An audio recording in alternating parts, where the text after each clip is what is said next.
Oh, a woman in Cape Town has been given a gag order preventing her from speaking about her alleged rape. The Cape Town Magistrate's Court issuing this order. Now, the Women's Legal Centre says the woman was raped by her now ex-boyfriend and shared details on a safe online space. Now, the centre is expected to appeal this order today. Let's find out more. I'm joined by attorney Chriscy Blouws from the Women's Legal Centre. Hello to you, Chrissy.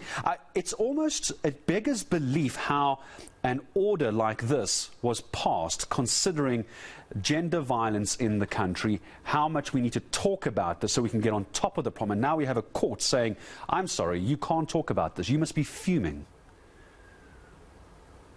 This is the exact reason that the Women's Legal Centre is appealing this decision.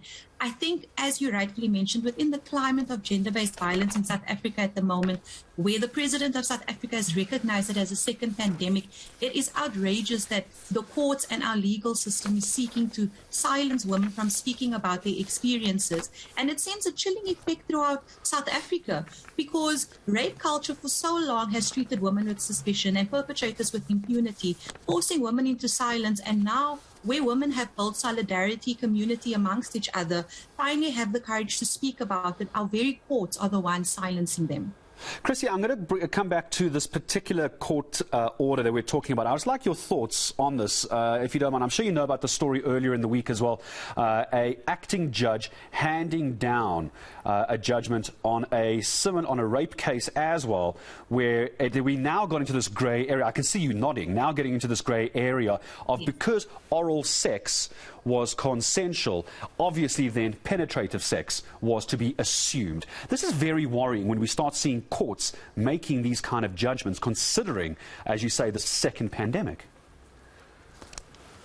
So I think what the case earlier this week highlights to us is specifically the reason that women choose to speak about this publicly as an alternative to going through the criminal justice system. And this has been some of the main contentions we have made throughout this case and other women we have represented with the same types of cases. The reality is that our criminal justice system is flawed. It has been flawed and failed women in relation to sexual offences. We know that we have a shockingly low conviction rate. And we know that where women do go through the process within the criminal law system, they face many obstacles such as secondary victimization and then treated with suspicion even within our own criminal justice system.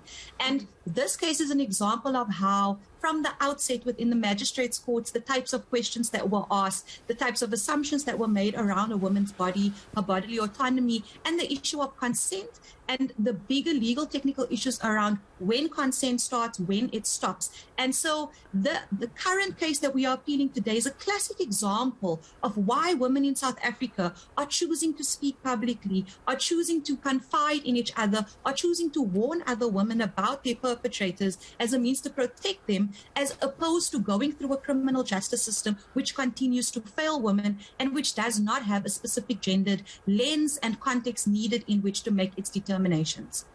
Chrissy, I have just over a minute left with you. I'd like to get your thoughts on this gag order that you're going to be appealing today as well. Apart from actually obviously having this lifted, the message I'm sure it's going to send is that nobody, no court can stop a woman talking about trauma that she has experienced.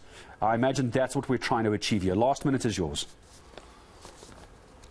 This is exactly what we're trying to achieve. We hope that today the court will make its determination, especially in these types of matters, by doing so by applying a gendered lens to the facts of the case, by applying a particular context of gender-based violence in South Africa to these cases, and that this matter specifically, the courts will realize that it is not just the matter between the appellant and respondent, as in this case. This is a matter where thousands and millions of women in South Africa are trying to navigate the horror of rape and will be looking to the courts to do better to protect them, as is the obligation within our courts.